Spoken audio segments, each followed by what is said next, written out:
सब hall meeting है, उसका फोटोग्राफी वीडियोग्राफी में उनको भेजने के लिए तैयार हूँ। मगर उनको मुझसे बहुत स्नेह है, उनको मुझ पर केस करना है तो वो कर सकती है, मुझे कोई आपत्ति नहीं है। मैं एक भी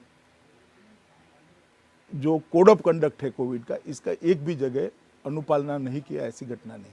वो तो कह रही है कि राज्यपाल को ही भाजपा ने अपॉइंट किया है रोज रोज हमें परेशान करने के लिए। राज्य सरकार में कोई अच्छी बात दिखती ही नहीं है। उनको संविधान ही मालूम नहीं। भाजपा सरकार होगी तो भाजपा सरकार ही तो राज्यपाल अपॉइंट करेंगी, तृणमूल कांग्रेस थोड़ी ना करेगी। हम ही तो करेंगे, कौन करेगा? हमें ही करना है। जिसकी सरकार केंद्र में होती है वो राष्ट्रपति महोदय को अनुशंसा करता है और राष्ट्रपति महोदय इसको अपॉइंट करते हैं।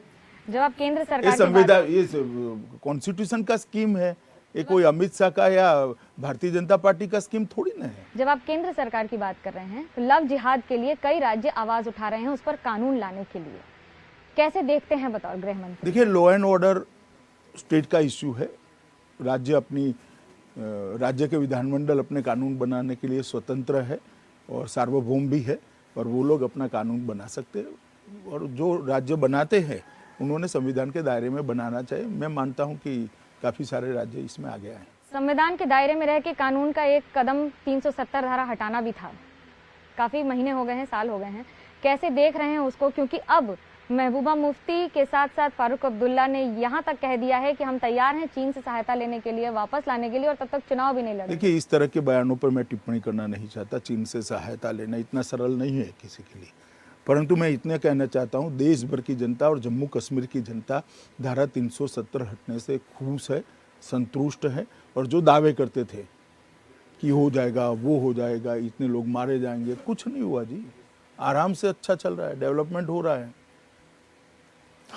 हर विधवा को वहाँ विधवा सहायता मिली है, हर वृद्ध को वृद्ध पेंशन मिला है, हर बच्चों को वजीफा मिलना शुरू हो गया है, गांव तक पानी पहुंचना शुरू हो गया है, हर घर में बिजली पहुंची। ये सारा काम तो यही समय में हुआ है।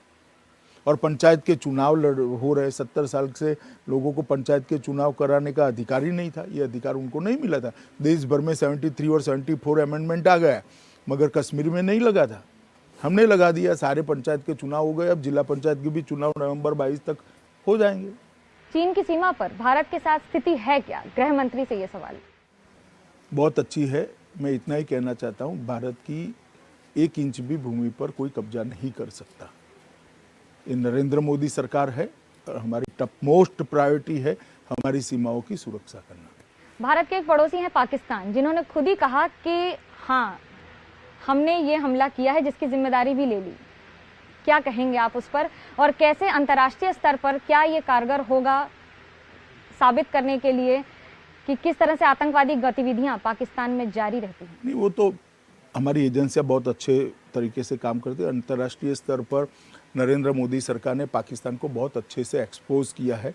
इसीलिए धारा 370 हटाने के बाद भी अंतर्राष्ट्रीय फोरम में एक इक्का दुक्का छोड़कर किसी भी देश ने उनका समर्थन नहीं किया। जहाँ तक उनके बयान का सवाल है, मैं ऐसी तू में पढ़ना नहीं चाहता।